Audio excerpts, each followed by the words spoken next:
l'émission Parole de femmes. Aujourd'hui, nous allons parler du ménage. Ah oui, ça me rend très joyeuse. Je suis très très contente de pouvoir en parler. Pourquoi vous vous demandez? Mais non, vous êtes toutes d'accord avec moi. On a toutes décidé ça presque ensemble, n'est-ce pas? C'est-à-dire, on fait du ménage, pas du sport, Emmanuel. Elle est prête, Emmanuel.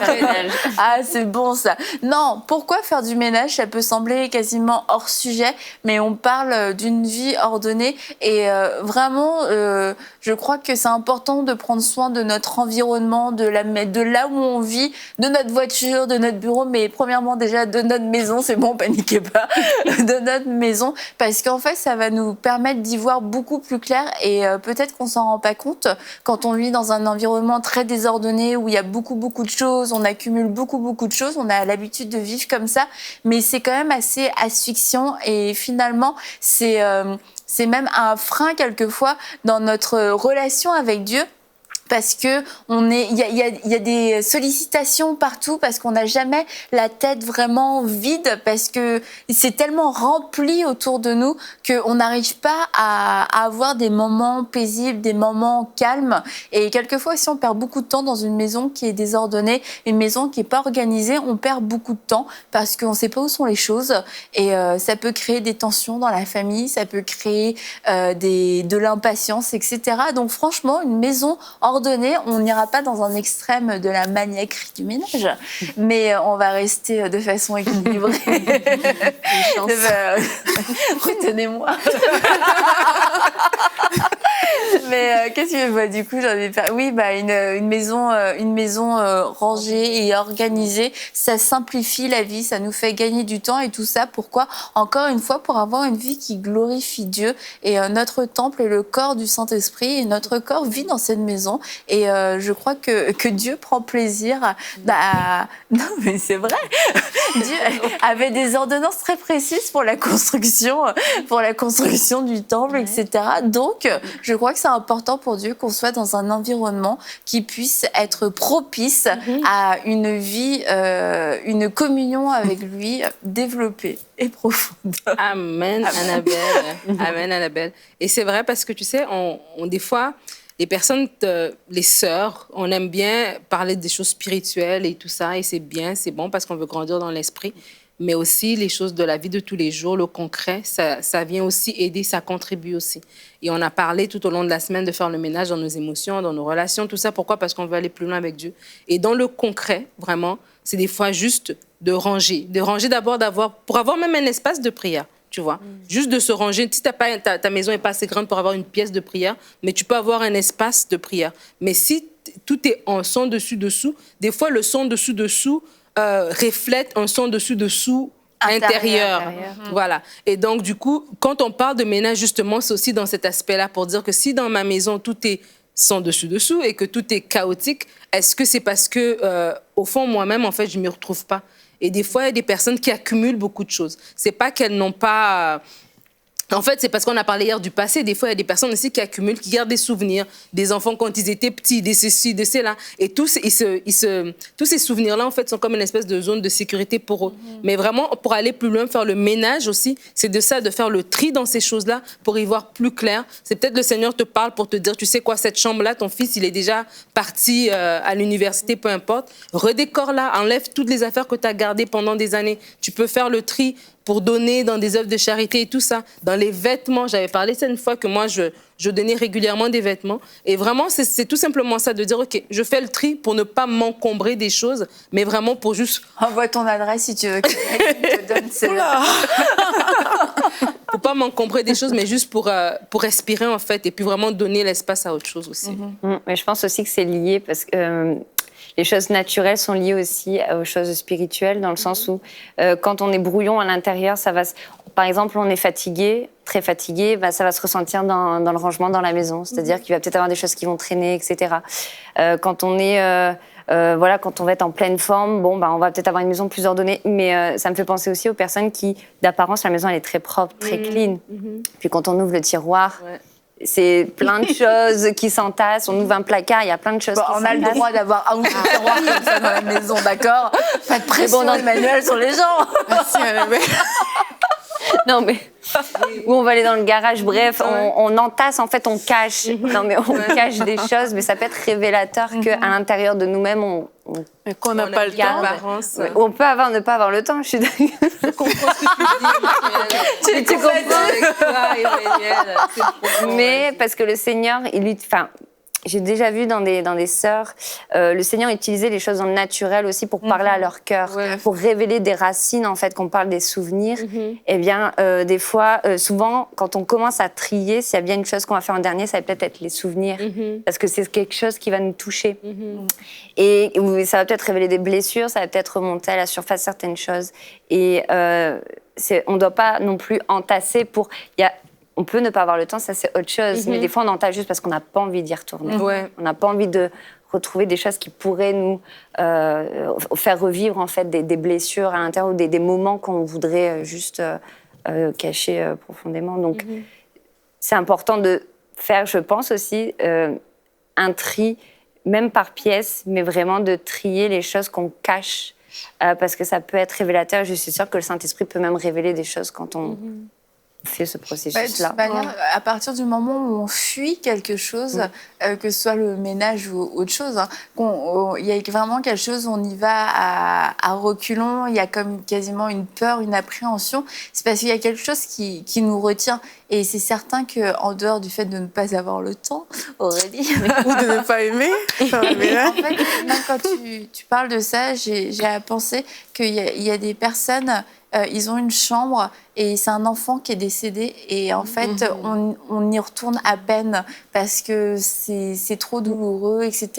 Mais c'est resté la chambre de cet enfant et le fait de faire du tri, le fait d'enlever les affaires, de renouveler la pièce, ce sera un moyen de consolation et un moyen que le Seigneur veut utiliser pour vous consoler. Et le fait de refaire cette pièce, le fait d'enlever ses affaires, c'est pas d'enlever la vie de cet enfant, d'enlever le souvenir de cet enfant, c'est de continuer d'avancer et que vous ne soyez pas bloqués dans ce deuil. Et ça peut passer, ça passe à travers ce ménage et ce réaménagement de pièces et que le Seigneur vous fortifie et vous donne le courage de pouvoir le faire. Et je crois que ce sera une grande source de joie pour vous et de restauration que de l'avoir fait. Et comme tu disais, c'est bien de ne pas rester en surface parce que ça, c'est vrai aussi. Tu rentres dans des maisons, il n'y a que le salon qui est rangé. Et le reste, faut pas y aller. Et ça peut être, c'est clair, ça peut vraiment être représentatif de ce qu'on peut vivre à l'intérieur. Je me souviens, Audrey Mac a été venue sur le plateau et puis elle avait raconté qu'il y avait c'était un homme de Dieu, un pasteur. Quand il accueillait une nouvelle personne dans son équipe, il allait chez les gens, en fait, voir. Et puis, genre, il ouvrait tes placards et tes tiroirs pour voir quel genre de personne t'étais. Moi, quelquefois, j'y pense chez moi. Quand je vois un tiroir en particulier, je me dis, s'il avait ouvert ce tiroir-là, j'aurais été virée. Non, mais ça fait du bien plus que... Parce que quelquefois, on parle d'ordonner, mais il y a un ordre qui est très superficiel. Tu sais, tu tries, tu mets tout dans des boîtes, tout sous le lit, etc. Ça a l'air propre, mais c'est pas trié, c'est pas organisé. Et en fait, ça apporte un soulagement immédiat, mais qui n'est pas durable parce que dès que tu vas chercher quelque chose, tu vas devoir tout ressortir et puis tu remets tout en bazar, ta maison, ta chambre, ton placard, etc. Et de trier et de s'organiser, en fait, ça prend du temps, c'est un vrai projet. Et il y a des gens, ils sont absolument fans d'organisation. Perso, c'est pas vraiment mon truc. Allez, go, j'organise par ordre alphabétique, j'organise mes événements par couleur, par saison, par taille, coloris, forme et tout ce que tu veux. C'est pas trop mon truc, mais il y a des gens, c'est vraiment leur truc. Et je crois qu'à la fois, il y a des gens dans notre entourage qui peuvent venir nous aider et quelquefois, on peut être meilleur pour maintenir l'ordre. Mais c'est difficile pour nous de le créer, de le mettre en place parce qu'on a du mal à organiser sur toute une pièce, ok, comment est-ce que je vais faire? Puis on peut avoir quelqu'un qui va venir nous aider, un ami ou même quelqu'un pas super proche, qui peut nous dire, ok, regarde ça, tu peux faire ça, tu peux prendre un bac pour ça, tu peux déjà enlever ci et ça va vraiment nous aider à y voir plus clair et c'est moins... ça fait moins peur que de se lancer soi-même quelquefois dans cette grande réorganisation d'une maison. Et je pense à des gens qui vivent dans la même maison depuis 20 ans. C'est pas facile de réorganiser. Oui, tout à fait. Mais Vous avez mis la barre haute. Hein. Donc, par rapport à... Par rapport au ménage. Non, mais même toi, quand rapport tu as à tout. déménagé, tu es resté pas super longtemps dans ton appart et je suis sûre que tu avais déjà accumulé plein de choses. Oui, mais en fait, le point que moi je veux apporter, c'est pour... J'ai compassion de toutes les personnes qui n'aiment pas beaucoup le ménage. Bon, vas-y. En fait, l'idée n'est pas de dire de ne pas ranger, mais je crois que chacun a ses standards. Et il y a des personnes vraiment qui sont, comme tu disais, dans le cri, c'est vraiment, ils sont hyper loin. Il y a d'autres qui n'aiment pas beaucoup faire le ménage non plus, mais l'idée vraiment, c'est de se connaître. Moi, je me dis toujours, bon, dans ma réflexion, il faut se connaître, il faut savoir quel est le type de personne qu'on est. Si on sait qu'on est une personne qui aime vraiment faire le ménage, il y a des gens qui prennent plaisir à faire le ménage, peuvent faire ça toute une journée sans problème. Et il y a d'autres qu'après 1 heure, ben voilà, c'est fait, quoi. Donc, il faut juste se dire, OK, mais comment, en fonction de qui je suis, je peux mettre l'ordre dans ma maison. Moi, c'est comme ça que je réfléchis souvent. Je sais qu'il y a des choses, par exemple, quand moi, je fais le ménage, quand même, je sais faire le ménage, mais il y a des choses que j'aime moins faire que d'autres. Maintenant, c'est comment est-ce que, pour ma maison, je fais pour que ces choses-là soient faites d'une certaine manière, mais pour que ça reste propre, pas dans le camouflage ou bien dans autre chose. Mais c'est parce que je me connais que je m'organise en fonction de ça, en fait. Je sais que, OK, pour certains types de tâches, ben, vu que ça va me prendre peut-être plus de temps, ben, moi, parfois, j'ai de l'aide pour faire... Ah ouais. Oui. Moi, j'habite pas seule, je vis avec mon frère. Donc, lui, il a des choses que lui peut faire facilement.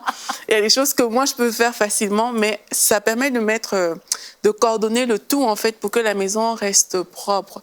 Et c'est plus facile, par exemple, pour moi, de m'organiser comme ça. Parce que j'ai compris ces choses-là. J'ai compris que, OK, si je me lance, je sais pas, dans des rangements très poussés de certaines choses, en fait, ça va peut-être m'agacer parce que j'aime pas le faire. Mais s'il y a quelqu'un avec qui je peux le faire, mais c'est plus facile. Il y a d'autres choses que je vois aussi que mon frère, il n'aime pas ça. Donc, si moi, j'ai facilité à le faire, je le fais.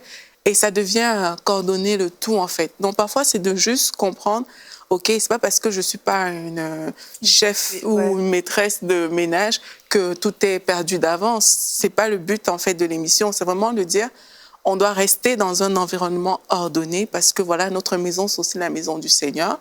Le Saint-Esprit est aussi là avec nous. Donc, ce serait bien qu'il soit dans un bel environnement. Tout comme nous aussi, c'est bon pour nous d'être dans un bon environnement. Et pour créer cet environnement-là, mais voici, en fonction de ce que j'aime ou de ce que j'aime pas trop faire, voici des solutions qui se présentent devant moi que je choisis d'adopter tout simplement. Et faire le ménage de ses choix, c'est aussi ça, en fait. C'est filtrer ces films, ces séries, ces YouTube qui sont là et qui jouent. Et tu t'en rends pas compte parce que t'es là, comme tu as dit, par exemple, quelqu'un qui est quelque part depuis 20 ans dans sa maison. Il y a des choses qu'elle voit même plus. Et de la même manière, pour toi, c'est normal. Mais c'est quelqu'un d'autre qui va arriver qui va dire, maintenant, il y a un souci ici. Et à force d'écouter ces choses-là, ça envoie vraiment quelque chose dans la maison, dans l'atmosphère de la maison. Et vraiment, que Dieu vous inspire, qu'il ouvre vos yeux. Peut-être il y a même des objets. Vous êtes allé quelque part en voyage, quelque part, et puis vous avez acheté un bibelot, un souvenir que vous avez ramené chez vous. Et pas pour aller dans l'extrême et puis de jeter toutes sortes de décorations. Il y a des décorations qui sont belles, il n'y a rien derrière. Il y en a qui sont inutiles. Oui, vraiment, il y a un... D'accord. Et vraiment, juste d'arriver aussi à ce niveau-là, si ce n'est pas juste de dire je passe le balai et puis j'essuie la table, c'est aussi à ce niveau-là le ménage. Moi, ce que tu dis, moi, j'ai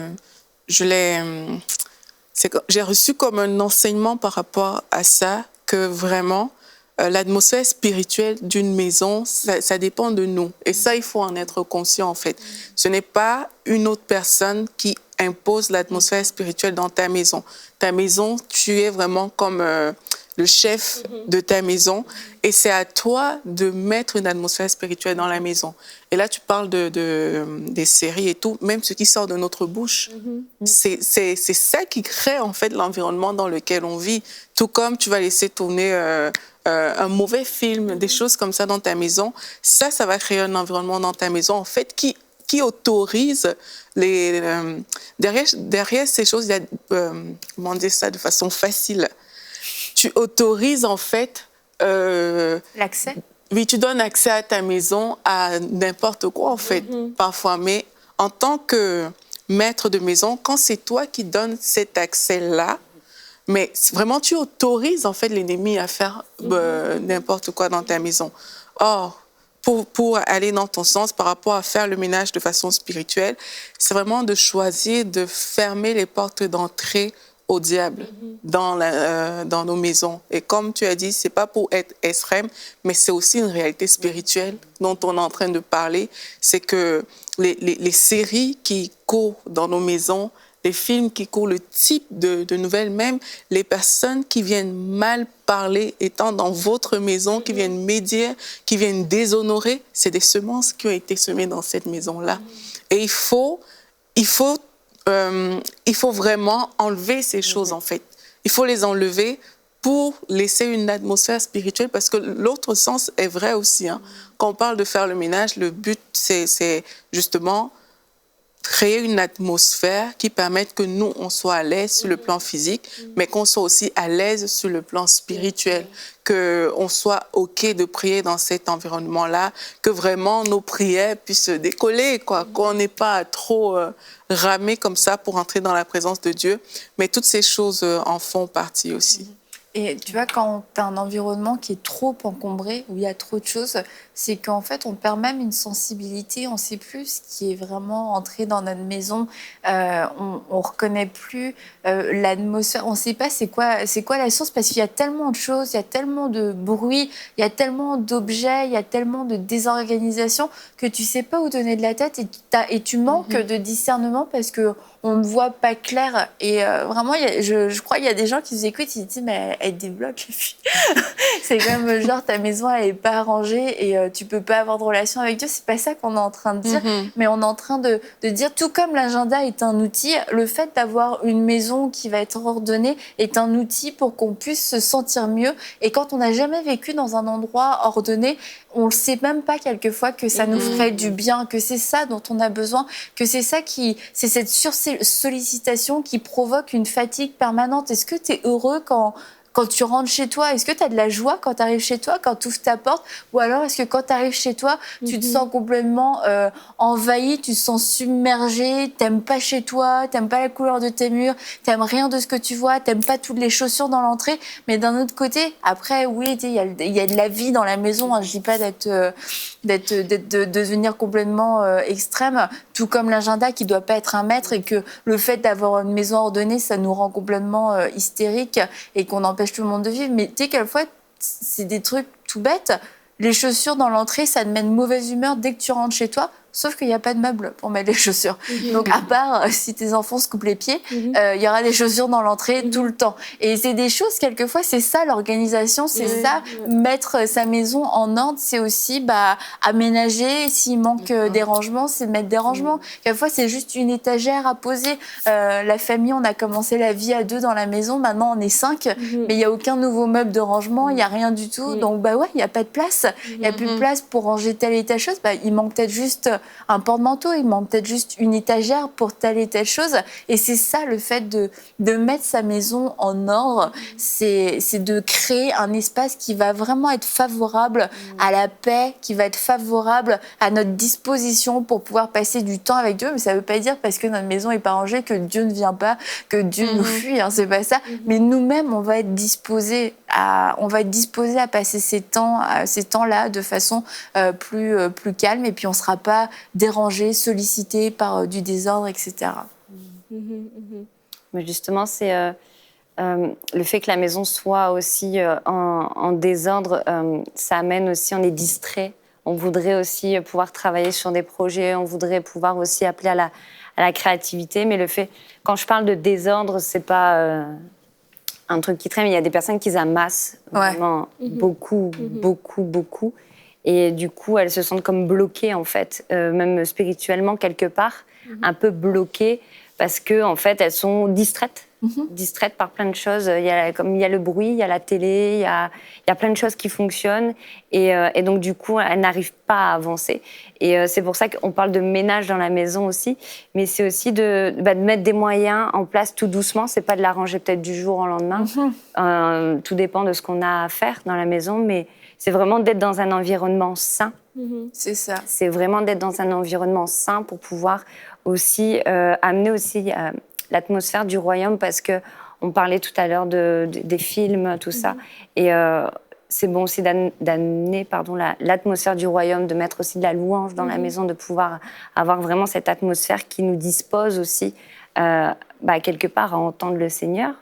Pas que quand on a trop de choses, on n'entend pas, mais je pense quand même que ça nous distrait. Voilà. On voit beaucoup des personnes aussi qui amassent énormément de choses parce qu'elles sont... elles ont des blessures, elles n'arrivent pas à retirer les choses. Et elles amassent.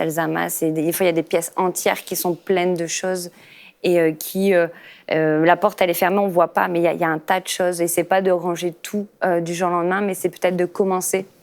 Une armoire dans une entrée, ça peut être tout simplement de commencer par des petits pas, en fait, tout doucement, pour pouvoir avancer aussi et avoir un environnement qui est sain. Ah, c'est ça, garder la facture de ton grille-pain que tu as acheté en 1980 parce qu'il était garanti à vie. Ou parce qu'on a peur de manquer. C'est une façon de voir les choses, mais bon, t'imagines que tu peux accumuler beaucoup de choses comme ça, mais justement dans le fait d'accumuler, Nadine, tu parlais de trier aussi, je pense que ça c'est une étape très importante. On peut s'organiser un maximum, mais à un moment donné, il va falloir aussi trier. Peut-être que tous nos habits qu'on porte plus d'ailleurs, des habits qu'on porte plus, ce sera le moment de s'en séparer. Alors, comment fait-on un tri efficace? Comment tu fais le tri de tes habits, Nadine? On lance pas une doctrine, on donne des conseils. Des conseils pratiques de la vie de tous les jours. Je crois que des fois, il faut d'abord se poser la question pourquoi je garde ce vêtement. Ok, si on parle d'abord des vêtements. Parce que j'aime maigrir. Parce que c'est ça le problème. C'est que des fois, on veut absolument garder certaines choses parce qu'elles nous rappellent un état dans lequel on était. Elle nous rappelle une saison qu'on avait, qui était une belle saison. Et on se dit, je retournerai à cette saison-là. Mais Dieu nous appelle à d'autres choses. Et donc, des fois, c'est tout simplement ça. Commencer par des petites questions comme ça de base, comme on a dit, je crois, mardi, quand on parlait de l'agenda, que Dieu nous inspire aussi dans notre agenda, dans ce qu'on fait. Dieu nous inspire aussi dans notre tri, tu vois. Quand tu te dis, écoute, ça, cette étape de ma vie, elle est passée. OK, elle est passée et là, j'arrive à une autre... Les choses anciennes sont passées. Maintenant, tu es à l'étape du 40. Tu prospères. À tous égards. À tous égards, vraiment, à tous égards. Et c'est vraiment comme ça, en fait. Et des fois, c'est difficile parce qu'il y a des choses qui sont belles, il y a des choses qui te... Voilà, que tu aimes juste les voir. Mais en fait, tu te dis, écoute, ça m'a béni dans une saison, mais maintenant, ça va bénir quelqu'un d'autre. Et c'est tout simplement ça. Moi, une fois, je crois que le plus beau compliment qu'on peut te faire, moi, une fois, il y a une amie qui est venue chez moi. Et elle m'a dit, on se sent tellement bien chez toi. On se sent comme il y a quelque chose, je me sens en paix quand j'arrive chez toi. Et ça, c'est le plus beau compliment qu'on peut te faire. Pas parce que tu as plein de choses, parce que tu as acheté plein de choses, parce qu'il y a des gens qui sont comme ça. Je peux pas le dire, elle m'a jamais invitée. Qui sont acheteurs compulsifs et qui achètent plein de choses, qui accumulent plein de choses. Ça décèle aussi quelque chose chez toi. Si tu accumules plein de choses, t'achètes. Et en fait, c'est pour combler un vide aussi. Donc ça, c'est autre chose. Mais vraiment de dire non, je veux que ma maison soit un endroit de paix. Je veux me sentir en paix, je veux me sentir bien. Et si j'accumule trop d'affaires, je veux juste passer à travers pour garder, pas vivre dans le minimalisme, mais quand même de ne pas être étouffé, en fait. Parce que des fois, on est juste étouffé par tout ce qu'on a accumulé, par plein de choses qu'on a, alors qu'on peut bénir les gens autour de nous avec des vêtements, avec des souliers. Donc là, le tri, il est régulier aussi. Oui, moi, c'est sérieux, à chaque année, à chaque saison, en fait. En hiver, et puis avant l'hiver, et puis au printemps, à l'automne et au printemps, on fait un tri. Tes enfants font le tri eux-mêmes? Oui, ils font le tri. Les enfants grandissent, donc du coup, il y a toujours des choses qui sont devenues trop petites. Et moi, mes enfants, je veux toujours leur apprendre ce réflexe de donner, en fait. Ce réflexe de dire, OK, ce que j'ai, je ne donne pas des trucs qui sont laids, je donne des trucs qui sont beaux. Et ce que j'ai, ce n'est pas juste pour moi, je le garde pour moi. Comment je peux donner à quelqu'un d'autre? C'est ça, c'est qu'on peut trier et enlever des choses de nos maisons, de nos garde-robes, des choses qui sont encore belles. Bien sûr. Oui. Oui. Non, mais il faut le préciser. Ah, d'accord. On donne pas des trucs pas bien, non. Tu tries dans les choses qui sont encore belles, tu peux bénir aussi quelqu'un d'autre. Franchement, il y a des gens qui ont des problèmes, qui ont pas des moyens.